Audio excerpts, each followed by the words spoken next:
John McDonnell blundered today as he said he did not need to know key economic figures, because he had an iPad. The Shadow Chancellor used the extraordinary excuse as he struggled to explain why he was unable to say how much it cost to service government debt.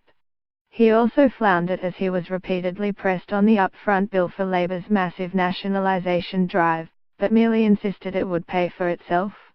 The painful exchanges came as Mr McDonnell gave a post-budget interview on BBC Radio 4's Today programme. Pushed on the cost of Labour's borrowing plans in an interview today, Mr McDonnell, pictured on ITV's GMB Today, said it was the wrong question. Mr McDonnell watched yesterday as Jeremy Corbyn delivered Labour's response to the Chancellor's budget. Presenter Mishal Hussain asked the veteran left-winger why he had struggled in another interview when he was challenged to give a figure for the cost of servicing the government's huge debt pile. Mr McDonnell blustered about the trite form of journalism that demanded politicians give specific figures about crucial parts of their work.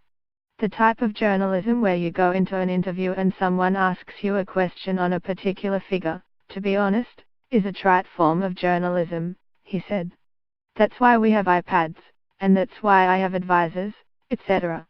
In total, Mr McDonnell was asked 8 times for the cost of Labour's borrowing plans, but claimed it was the wrong question. On the proposed nationalisation of swathes of the energy, water and rail markets, which experts have suggested could cost £120 billion, Mr McDonnell merely said it would pay for itself. Labour frontbenchers have suffered a series of car crash interviews about figures.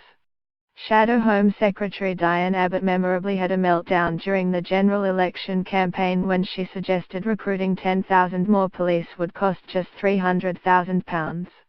Jeremy Corbyn was also unable to give a figure for the cost of offering free childcare to 2-year-olds during an interview for BBC Radio 4's Woman's Hour. As he desperately tried to fire up his own iPad, Mr Corbyn stuttered, "It will cost. It will obviously cost a lot to do so, we accept that." Steve Barclay, Economic Secretary to the Treasury, said, Labour refused to come clean on how much taxpayers would have to pay for their borrowing binge. Labour would add hundreds of billions more to the country's debt, meaning higher taxes on workers and less money for our schools and hospitals. Only the Conservatives are building a Britain fit for the future. Lib Dem leader Vince Cable said, "It's worrying that the Shadow Chancellor has done his sums. Or perhaps he has done his sums and he realises they're so horrendous that he's unwilling to acknowledge that his version of a Labour government would put the country into financial difficulties." Labour frontbenchers have suffered interview car crashes about figures in the past. Shadow Home Secretary Diane Abbott memorably had a meltdown during the general election campaign when she suggested recruiting 10,000 more police would cost £300,000.